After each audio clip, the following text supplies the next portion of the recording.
रांची जिला होमगार्ड विभाग 7 जनवरी से 28 जनवरी तक पुनः नामांकन प्रक्रिया आयोजित करेगा।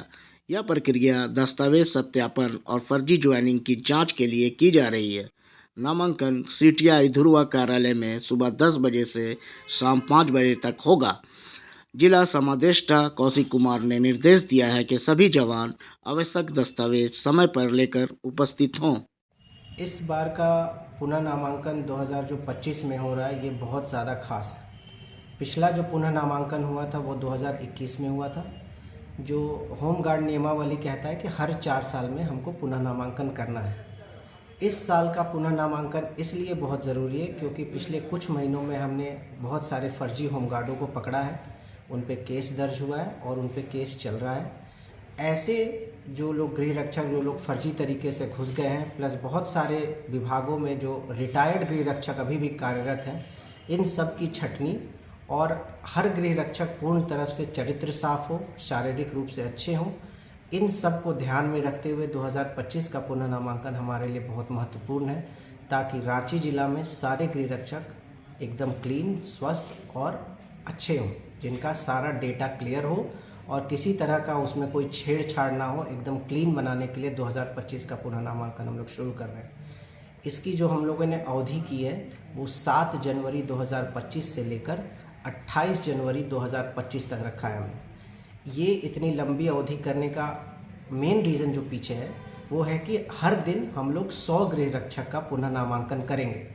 इससे क्या होगा, हर दिन अगर 100 गृह रक्षक का होगा तो हर गृह रक्षक का पूर्ण रूप से सारा डेटा ऑथेंटिकेट हो पाएगा।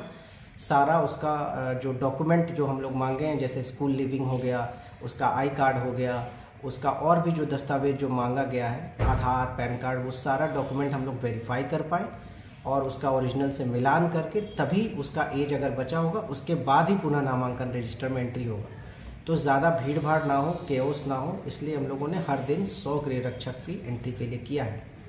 इस पे हम लोगों ने बहुत तरह के चेक्स एंड बैलेंसेस किए हैं ताकि कोई फर्जी गृह रक्षक ना घुस पाए। पहला जो हमारा एंट्री स्टेज पे जो चेक्स एंड बैलेंस है कि हर गृह रक्षक को बोला गया कि पूर्ण रूप से वर्दी जो होमगार्ड की दी गई है वो फुल ड्रेस में ही कैंपस के अंदर घुसेगा, बारी बारी करके। पहला चीज़। अब पूरे पुनः नामांकन को हम लोगों ने अलग अलग डेस्क में बांट दिया है। उससे क्या होगा कि हर डेस्क की अलग अलग जिम्मेवारी होगी और जवाबदेही होगी ताकि किसी तरह का कोई चूक का गुंजाइश ही ना हो। तो हम लोगों ने जो टेबल बनाया है वो 3 टेबल बांटा है। पहला टेबल जिसमें मोहम्मद रमजान अंसारी रहेंगे, ये कंपनी कमांडर हैं।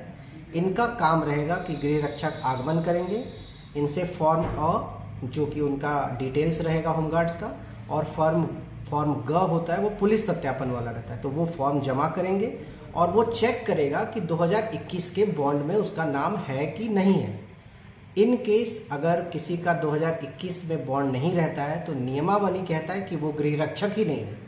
तो अगर 2021 में उसका नाम है, वो प्रभावी बल का है अगर गृह रक्षक, तभी उसका इस बार पुनः नामांकन में होगा। तो पहला डेस्क से ही बहुत फिल्टर हो जाएगा कि जो लोग का पुनः नामांकन है, फॉर्म अ और ग सही है, तभी वो दूसरे डेस्क पे जा पाएगा। जब वो दूसरे डेस्क पे जाएगा तो उसको जितने दस्तावेज लाने गए बोला गया है उसकी एक वो कॉपी देगा और प्लस सारा ओरिजिनल सर्टिफिकेट से दूसरा डेस्क उसका मिलान करेगा। दूसरे डेस्क पे राजेश जी बैठेंगे, वो इंस्पेक्टर हैं होमगार्ड के, वो सारा चीज़ मिलान करेंगे और मिलान करने के बाद जब सही पाया जाएगा तब वो तीसरे डेस्क पे भेजेंगे टेबल पे। उस टेबल पे अनंत कुमार सिंह निरीक्षक रहेंगे, प्लस मैं खुद भी बैठूंगा तीसरे डेस्क पे। तीसरे डेस्क पे दोबारा उनका सारा डॉक्यूमेंट चेक किया जाएगा।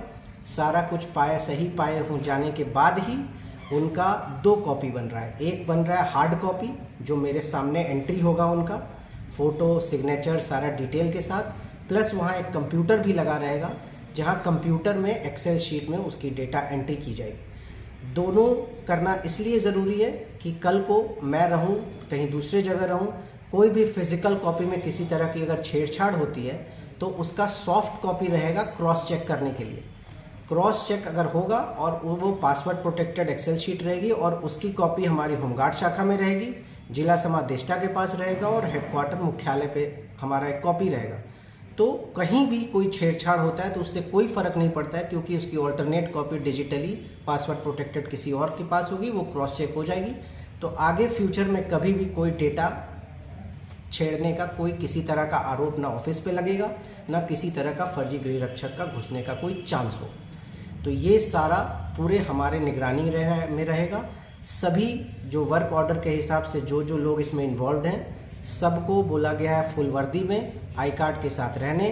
कोई भी अनऑथराइज्ड आदमी ना उस दिन कैंपस में घूम रहा होगा, ना ही कोई गृह रक्षक अलाउड रहेगा अपने साथी या किसी और अनऑथराइज्ड आदमी को लाने के लिए। फुल यूनिफॉर्म आईडी कार्ड के साथ ही वो एंटर करेगा और पूरा प्रक्रिया होने के बाद वो एंट्री होने के बाद वो जा सकता है। एक दिन की प्रक्रिया में 100 लोग हैं, तो 7 तारीख से यह पुनः नामांकन हमारा चलेगा और 28 तारीख तक चलेगा। वैसे गृह रक्षक जिसके कोई डॉक्यूमेंट छूट गया है या अवेलेबल नहीं है, उसको हम लोग कुछ दिन वक्त भी देंगे। अभी पिछले कई दिनों से हम लोगों ने न्यूज़पेपर में डाला हुआ भी है कि ये दस्तावेज चाहिए, आपको लेकर आना है। मेरे ख्याल से सारे होमगार्ड अपने सारा दस्तावेज के साथ तैयार होंगे। इन केस किसी होमगार्ड के पास कोई दस्तावेज छूट जाता है या कोई मेडिकल कंडीशन से कोई होमगार्ड घर में बैठा हुआ है, अगर दूसरी जगह कहीं है जो आने में उपलब्ध नहीं हो पाता है, तो हम उससे आवेदन ले लेंगे कि किस तारीख को वो पुनः नामांकन में शामिल होना चाहता है। वो फ्लेक्सिबिलिटी हम दे रहे हैं, वो आकर अपना दस्तावेज जमा करे और दस्तावेज जमा करके तभी हम पुनः नामांकन में एंट्री होंगे। ऐसा कोई भी गृह रक्षक। और चौथा डेस्क हमने बनाया है शारीरिक के लिए, हमारा मेडिकल टीम रहेगा जो शारीरिक रूप से वो गृह रक्षक सक्षम है कि नहीं है उसकी जांच करेगा। शारीरिक क्षमता बहुत ज़रूरी है पुलिस फोर्स में, उसके बिना कोई पुलिस फोर्स में शामिल नहीं हो सकता है, तो उसकी शारीरिक दक्षता को देखते हुए उसको शामिल किया जाएगा। ठीक है, और कोई सवाल? नहीं, ठीक है। ठीक है ना।